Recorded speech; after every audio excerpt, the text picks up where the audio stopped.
bonjour à tous, merci d'être là. Alors déjà, je remercie tous les intervenants qu'on a eus jusqu'à maintenant, j'ai appris plein de choses. Tout ce que je vais vous présenter maintenant, c'est vraiment moins scientifique, c'est plus sur l'expérience personnelle et puis les recherches de Stéphane Verly, donc justement liées à toute cette école Académie VEPA, que je remercie. Donc, dans un premier temps, on va vraiment définir qu'est-ce qu'un angle plantaire, parce que c'est vraiment le sujet de la journée, de savoir quoi regarder sur une radio, de aussi quoi regarder sur une boîte cornée, si on n'a pas la chance d'avoir une radio, voilà, au quotidien, on n'a pas tous toujours une radio. Un peu d'anatomie et de biomécanique, mais là, je ne vais pas m'attarder, parce que ça a été tellement bien expliqué hier avec Jenny Hagen que je vais un petit peu passer rapidement tout ce qui peut apporter comme pathologie et douleur, et surtout la gestion et la correction, c'est ce que nous, maréchaux, nous intéresse. Donc la première chose, qu'est-ce qu'un angle plantaire? Il faut bien savoir de quoi on parle. L'angle plantaire, c'est en fait la relation entre la surface distale de P3 et le sol. Simplement, entre guillemets simplement. Mais déjà là, il faut bien déterminer cette ligne. C'est vraiment la partie la plus basse de la branche de l'os et la partie vraiment sous l'apex de P3 et pas une ligne qui nous arrange. Si le cheval a un peu d'ostéite ou quelque chose sous la branche, ben, ma foi, c'est le point qui est le plus bas, qui est le plus près du sol. Donc c'est celui qu'on va prendre en compte. Et puis, une fois qu'on a ça, on peut quantifier cet angle dans cette situation-là, moins 6 degrés. Par rapport aux repères sur les radios, la première des choses, c'est qu'il faut une radio de maréchalerie, une radio qui est tirée pour nous, maréchaux, sur laquelle on va pouvoir se baser, pouvoir prendre des mesures et pas du tout juger de la qualité des os, mais vraiment d'avoir un rayon beaucoup plus bas que sur une radio prise pour le naviculaire, de façon à ce que, comme sur cette image, le fer se superpose. Et là, vous pouvez commencer d'apprécier la profondeur de sol et ainsi de suite. Donc, la première chose, la ligne du sol.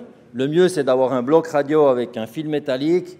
Et comme ça, il n'y a pas de discussion sur ouais, c'est sûrement là ou là. C'est tout de suite clair. L'angle plantaire qu'on vient de parler, donc bien déterminer cet angle plantaire. L'angle de l'os, ça va vous servir pour une calculation ou une correction future. Et du moment que vous prenez cette mesure-là, vous vous rendez compte que les chevaux ont des os très différents, des fois même sur le même cheval. Donc c'est vraiment à prendre en compte. L'angle du sabot et le centre articulaire.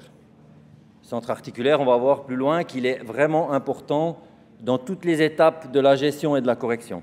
Donc voilà, si vous avez une radio qui est bien tirée pour vous, c'est un petit peu les points de référence qu'il faut avoir en tête.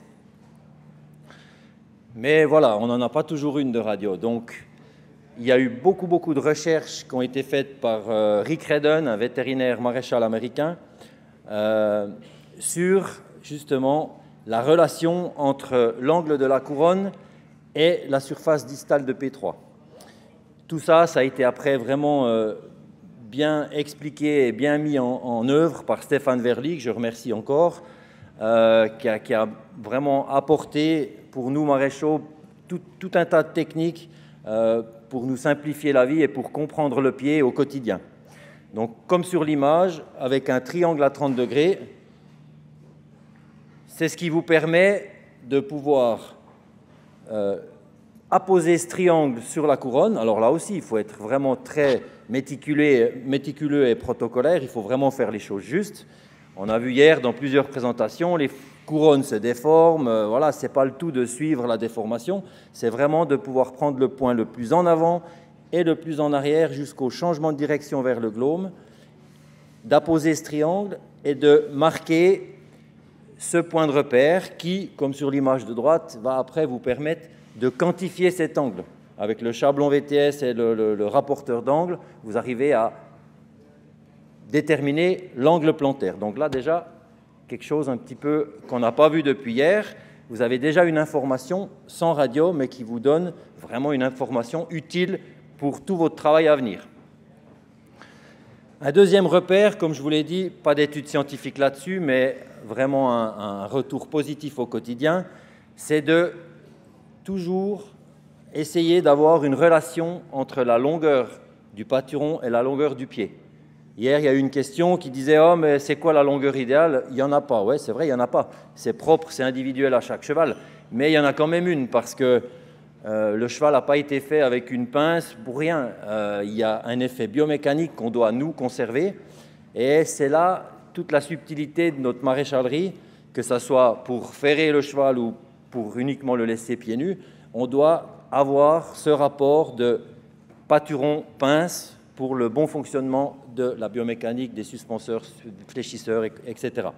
Donc, comme on voit sur l'image, on a repéré ce point avec des marqueurs barium, et puis on a vérifié sur la radio que de cette manière-là, vous arrivez à avoir une longueur similaire qui va après vous donner la masse et la quantité de pieds que vous pouvez couper. Et ça, je peux vous dire qu'au quotidien, surtout sur les postérieurs, si vous commencez de regarder ça, vous vous rendez compte que vos postérieurs, ils sont tous plus longs que les antérieurs. Donc, il y a déjà une influence sur l'angle plantaire à l'intérieur du pied.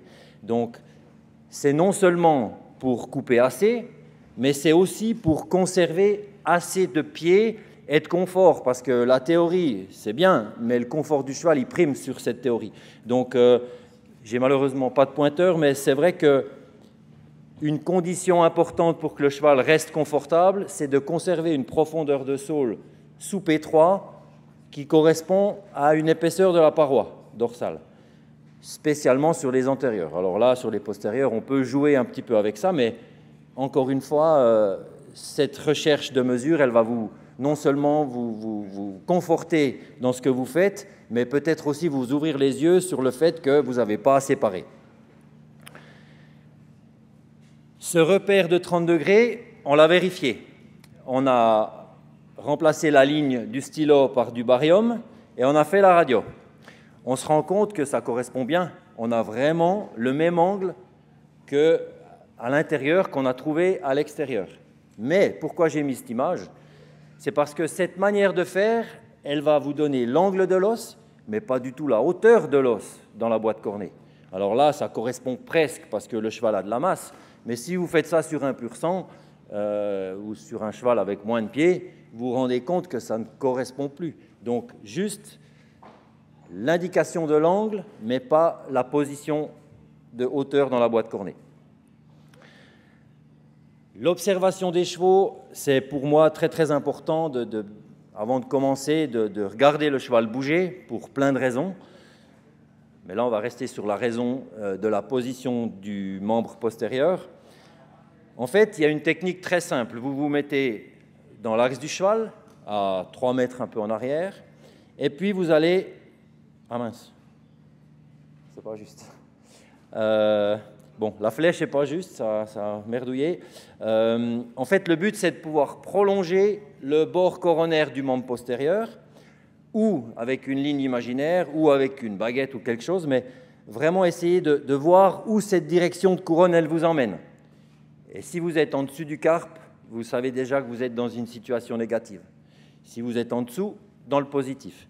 Alors attention, ça ne vous donne pas l'angle exact. Ça ne vous dit pas si vous êtes à +1, +2 ou -1, -2. Mais ça vous donne la tendance. Et je peux vous dire que la tendance, tous les jours, si on a conscience de cette tendance interne du pied, eh bien, on aborde les choses assez différemment.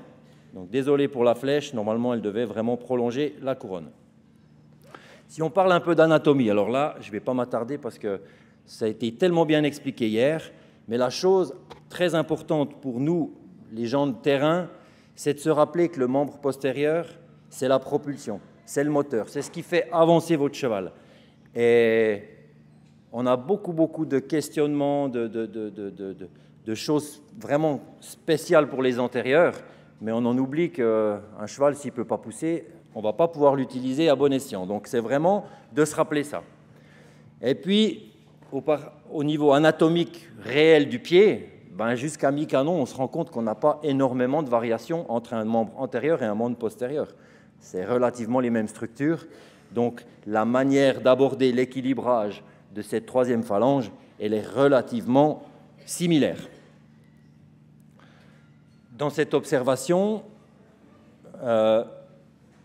si vraiment on commence d'observer un peu les chevaux, on se rend compte qu'en fonction de la position interne de leur postérieur, la posture va changer. Alors, ce n'est pas forcément parce qu'il est négatif dans le pied qu'il va se tenir sous lui, mais c'est souvent en corrélation. Donc, favorisez vraiment, avant de commencer, de regarder le cheval dans sa globalité. Et puis, ben, voilà, au niveau biomécanique, c'est en définitive pas très compliqué. Ce qu'on veut, c'est l'équilibrage des forces, c'est qu'il n'y ait aucune partie anatomique qui soit en surcharge. Et le challenge de notre job, c'est vraiment d'arriver à mettre le pied dans un bon équilibre général et de le conserver. Parce qu'on a bien vu que pieds nus, c'était presque plus facile de manager un pied et de le garder en équilibre. Mais en fonction de ce qu'on demande au cheval, voilà, on doit le ferrer. Donc le but, c'est d'articuler notre ferrure autour de cet équilibrage biomécanique qu'on a obtenu par le parage. Et donc, pour l'observation, encore une fois, vraiment, cet angle plantaire, il a une influence sur la position du membre. Vraiment, c'est assez significatif. Vous vous rendez compte d'une chose avant de commencer, vous intervenez avec le parage, et puis vous recontrôlez un petit peu ce qui se passe, et là, le cheval a changé sa posture. Donc, il y a vraiment une influence sur la position du membre et du pied. En dynamique, là aussi, il y a énormément de choses à regarder sur un cheval, mais pour le sujet d'aujourd'hui, ce qu'on va vraiment prendre le temps d'observer, c'est la phase de la foulée. Donc la phase caudale, la phase crâniale, qui est très influencée par la position de l'os du pied. On a vu hier avec les études de Sébastien, on voit qu'il y a une influence sur qu'est-ce qu'on met sous les pieds des chevaux, a une influence sur la globalité du cheval. Donc c'est vraiment important de pouvoir observer ça. On se met depuis le côté. Ce n'est pas du tout qu'on ne doit pas regarder les chevaux de face, mais voilà, j'ai que 20 minutes. Observez le membre postérieur et puis vraiment essayer de savoir si la jambe avance plus qu'elle recule.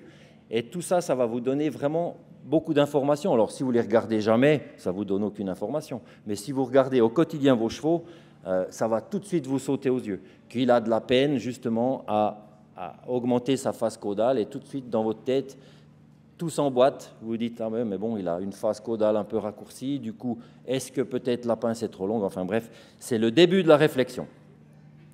Et puis au trot, c'est pareil. Alors, n'oubliez pas que l'œil humain, il n'est pas du tout fiable, ou il a des limites, il a vraiment des grandes limites, mais quand même, ça vous permet d'observer une situation anormale qui va peut-être être associée à une boiterie, pas toujours. Ce n'est pas parce qu'un cheval a un angle plantaire négatif et boiteux, heureusement, parce que sinon il y aurait beaucoup de boiteux, mais c'est vrai que c'est souvent quand même en corrélation.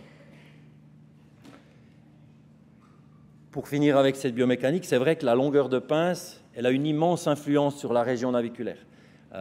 Si on sait qu'un centimètre de longueur en plus augmente de 30% la force sur le tendon et le fléchisseur profond, ben vous pouvez bien vous imaginer que si en plus vous êtes dans une position négative, comme sur l'image de droite, tout ce qui se passe dans cette région si douloureuse des chevaux et si délicate, elle est forcément pas idéale.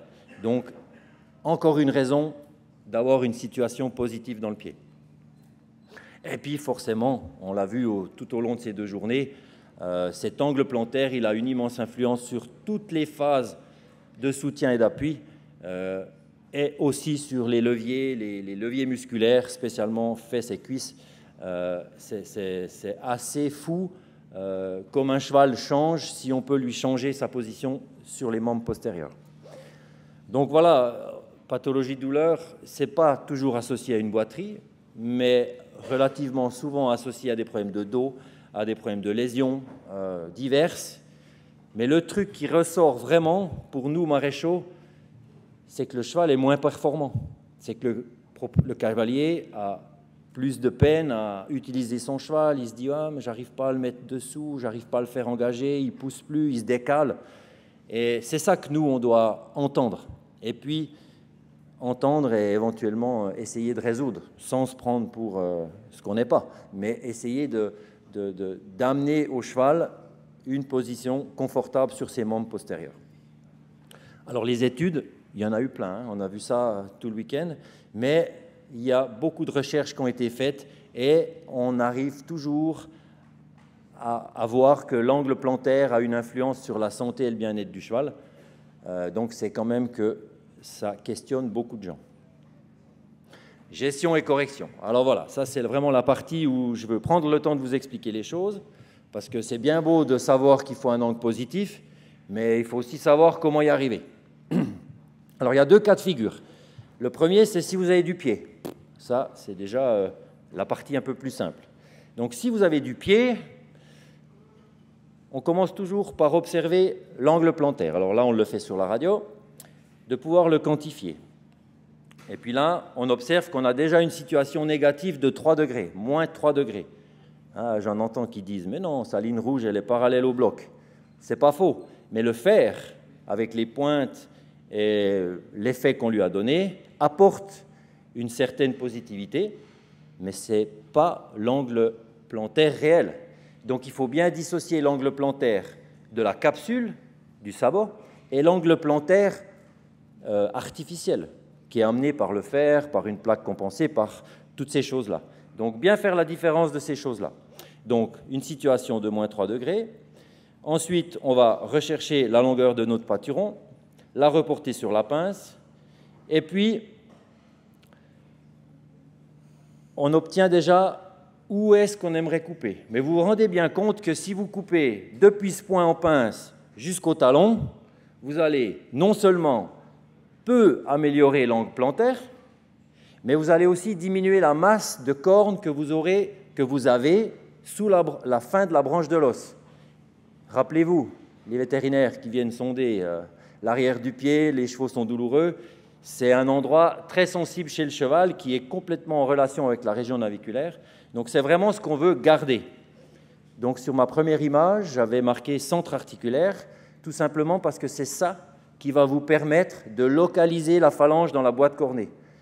Ce n'est pas le sujet du jour, c'était celui d'il y a 2 ans, mais il faut qu'on sache où est l'os. Parce que si vous commencez de parer un pied sans savoir où est l'os et comment est l'os, ben c'est un peu jouer à la roulette russe, quoi. Donc vous êtes obligé de bien savoir où finit la branche. Et de cette manière-là, vous obtenez la ligne de parage. C'est ce qui va vous permettre de parer la position. Et de ce même point, vous allez parer vers l'arrière jusqu'à la partie la plus large de la fourchette. C'est la partie de correction des talons. Et rien qu'en faisant ça, vous obtenez un angle plantaire de 2 degrés. Donc une variation de 5 degrés, en faisant pas grand-chose, juste en sachant où vous coupez. Donc ça veut dire que si vous auriez paré d'une manière classique de l'arrière vers l'avant, à peu près ce qu'on pense être la masse à couper, ben vous auriez obtenu peut-être un angle palmaire de 0. Mais un angle palmaire de 0 qu'on va protéger par un fer ou quoi que ce soit, on ne va pas le conserver jusqu'à la fin de la durée du ferrage. Donc c'est important de toujours être dans le plus, en se disant qu'on va de toute façon en perdre un peu, mais essayer d'améliorer la situation. Donc le message de cette image-là, c'est qu'avec peu de choses, on arrive à se mettre dans le plus. Alors, plus 2, plus 3, plus 4, ce n'est pas moi qui va vous dire combien le cheval doit avoir d'angle plantaire. C'est lui qui va vous le montrer. Et en fonction des races, de la discipline, de l'os, de l'angle de l'os, ce n'est pas du tout la même chose. Mais ça doit être positif. Ça, c'est le message. Et ce fameux centre articulaire, j'aurais peut-être dû le noter au début, mais on voit qu'avant de commencer de parer, on a une boîte cornée qui n'est pas en équilibre par rapport à ce centre articulaire. On a trop de pinces, pas assez de talons, enfin pas assez de zones vers l'arrière. C'est le serpent qui se mange la queue. La surface est plus petite, elle est plus en charge. Mais avec cette technique de parage, on voit que le centre articulaire va migrer vers l'avant. Donc non seulement vous améliorez la position, mais automatiquement vous recentrez la boîte cornée sous le centre articulaire. En image, pour demain matin, enfin pour lundi matin, la première chose, on va visualiser le centre articulaire, l'angle plantaire, on voit que la situation est bien négative, la quantité de pieds qu'on va couper par rapport à la recherche du pâturon. Et puis sur l'image de droite, on voit qu'après le parage jusqu'à cette quantité-là, automatiquement, l'angle plantaire, il s'inverse. D'une situation vraiment négative, il va être joliment positif. Donc c'est déjà une vraie réussite. Et puis le centre articulaire, la boîte cornée vient s'articuler là autour. On voit qu'on est tout de suite bien mieux en équilibre là. La forme des couronnes d'œillères m'a beaucoup marqué. Si vous observez sur ce cas-là, on est dans la même situation. La forme de la couronne a changé. Donc il ne faut vraiment pas négliger l'élasticité de la boîte cornée et la possibilité de se déformer dans un sens ou dans l'autre. C'est vrai qu'elle va plus vite dans le mauvais que dans le bon, mais on arrive quand même, si on sait ce qu'on fait, à revenir à une situation un peu meilleure. Ça, c'était la partie facile. Parce que, alors, je vous rassure, je suis sûr que dans vos clients, 8 chevaux sur 10, c'était la partie facile. Juste à mettre ça en place, vous arrivez à changer les choses. Mais il y a quand même une partie un peu plus difficile, c'est quand vous n'avez pas de pied. Pas de pied, pas de correction. Ça, c'est vraiment un message. Mais voilà, ce n'est pas une raison pour dire, bon, ben, il est comme ça. Il faut quand même essayer de trouver une combine. Du coup, toujours la même chose. On visualise l'angle plantaire, le centre articulaire, spécialement quand on n'a pas de pied. Et là, vraiment, je vous invite à demander l'aide du vétérinaire, d'avoir une radio. Tout ce qu'on a fait avant, on peut le faire sans, parce que vous avez vu maintenant que vous êtes capable de trouver votre angle, la position de l'os, et d'arriver à un travail qui s'améliore. Mais quand vous n'avez pas de pied et que vous êtes au degré près, vous avez meilleur temps de l'avoir la radio pour vraiment vous aider, quoi, en définitive. Donc, la ligne réelle de la boîte cornée, elle est là, sur le trait bleu, parce que le fer a une plaque compensée. Donc, notre situation, elle est là aussi de moins 3 degrés. Le fer et la plaque compensée amènent une certaine angulation qui vous met une position comme ça, visu 0, mais la position de l'os, c'est quand même toujours moins 3. Et le message, s'il y a quelque chose que vous pouvez retenir de ma présentation, c'est que vous devez toujours avoir un fer posé sur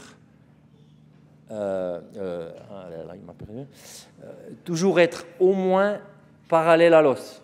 Si vous posez un fer sur un angle négatif, ça sera de ferrure en ferrure pire.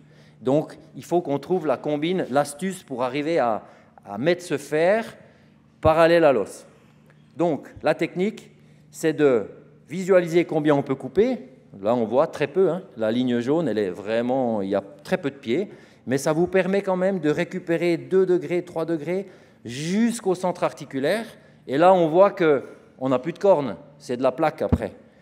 Donc, la technique, c'est de parer à plat jusqu'à ce centre articulaire ou un peu plus en arrière. L'idéal, ça serait jusqu'à la fin de la branche, mais là, il n'y a pas de corne. Et puis de combler le triangle derrière par la corne artificielle, du silicone de composants, la technique que vous voulez.